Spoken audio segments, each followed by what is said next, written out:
Ayan na, sa YouTube, nakalive tayo ha. Ayan na. Mga kababayan, mga idol, ito po yung mga kabataan. Ayan, mag-aral kayo na mabuti ha. Sumunod kayo sa inyong mga magulang, huwag kayo magiging pasaway.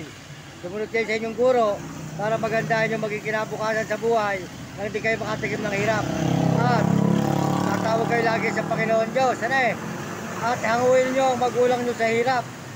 Yahon nyo sa hirap ang inyong magulang at kayo ay pinag-aaral para sila ay makatikim ng ginawa kung kayo mahirap.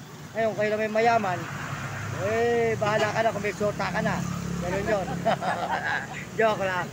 Si ate po, may-ari po yan. Dalawa na live po nito. Yan, oh. Yan, may-ari po ng lugawan. Yan po, mga kababayan, nakita po natin yung lugaw. Ay, yung mga bata. Kaya sinabihan po natin mag-aaral mabuti. Pababait po siya. Oh, YouTube at saka TikTok ka.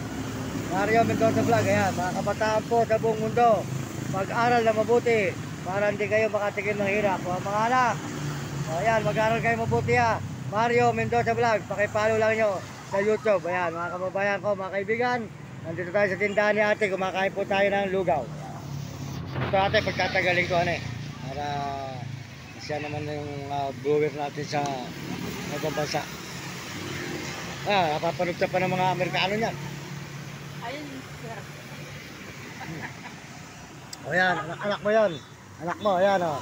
O, sold out kayo na, sold out ha. Ayan po, anak niya ate, yan. Ayan, supportahan niyo yung masarap na Paris dito. Sa May, o ayan. Sa may Kapas, Tarlac, ayan. O, mga anak, mag-aral kayo mabuti na.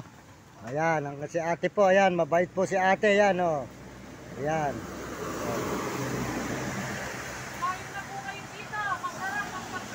Oo, ayan.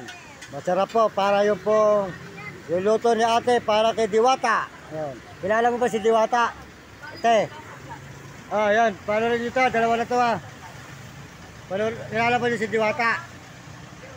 Ayan. Masarap magluto. Kamukha ni ate. Ayan. Ayan. Mga kababayan. Kung, ayan. Parehas sila ni Diwata na ating idol. Ayan. Ayan. Parehas sila. Ayan. Ayan. Mario Mendoza Vlog. Ayan. Sa YouTube at TikTok, naka-TikTok na rin to. May TikTok na rin si ate, yan, si ate. O, doon naman sa anak mo, yan. Dito sa Santo Domingo. Ayun. Tapos Tarlac. Ayun, tapos Tarlac daw po. Ate, sa'yo ko tinapos kanina, dito naman yan sa anak mo, ano? Para magkaiba naman, ayan. Ayan, kumain po kayo rito daw, ayan.